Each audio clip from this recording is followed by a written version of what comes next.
We're looking for ancient life on Mars, but while we do, a story of survival is unfolding right here at home. A powerful organization is preparing for the worst, behind the scenes, and it all starts millions of miles away.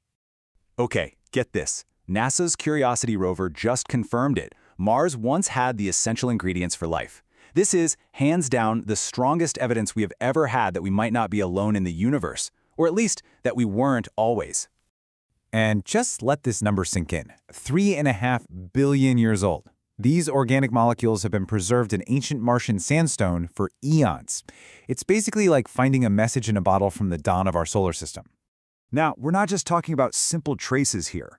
The rover found complex compounds like naphthalene and benzothiophene. The key here is that on Earth, these are often linked to living things. They are the chemical starting point for life as we know it, which makes this an absolutely groundbreaking discovery. But here's the strange part.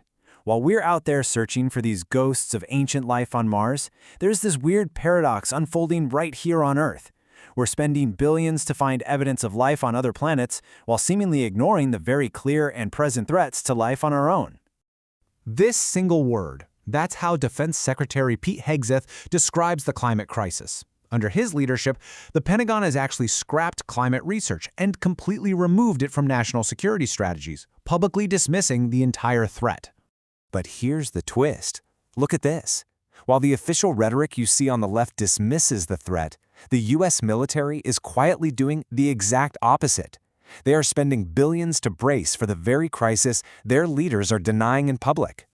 And this isn't just some plan on paper. It's happening right now. They're building seawalls in Florida, new floodwalls in Maryland, literally elevating runways in Virginia, and fireproofing bases in Hawaii. They are taking real, concrete steps to protect their assets from climate change.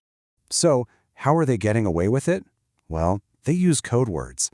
Officials know they can't use the term climate change, so instead, they talk about resilience and readiness.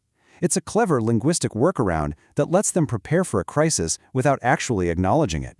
And as former Pentagon official John Congress says, at the end of the day, the military is pragmatic. When a runway is underwater or a base is threatened by wildfire, it doesn't really matter what you call the problem, you just have to fix it. Now, this disconnect between a recognized threat and the official response, it isn't new. In fact, a very similar crisis decades ago is the whole reason we even have a modern environmental movement at all. So, back in the 1960s, a book called Silent Spring woke a lot of people up to the dangers of pollution, but it took a real disaster to spark a movement. In 1969, a massive oil spill just devastated the California coast. That's when Senator Gaylord Nelson, inspired by anti-war protests, proposed a national day for the environment. And just like that, Earth Day was born. And that single idea, born from a crisis, had a massive impact. Today, Earth Day is a global movement, with people in 192 countries taking action to protect our planet. But Earth Day was never just about raising awareness. It was about proving that when people come together around a clear threat, they can create real, tangible change. And the result of that very first Earth Day was so massive that politicians simply couldn't ignore it. They were forced to act. And that pressure led directly to some of the most important environmental laws in American history. The Clean Air Act, the Clean Water Act, the EPA itself. These things didn't just happen. They were created because of the immense public pressure that started with that Earth Day movement.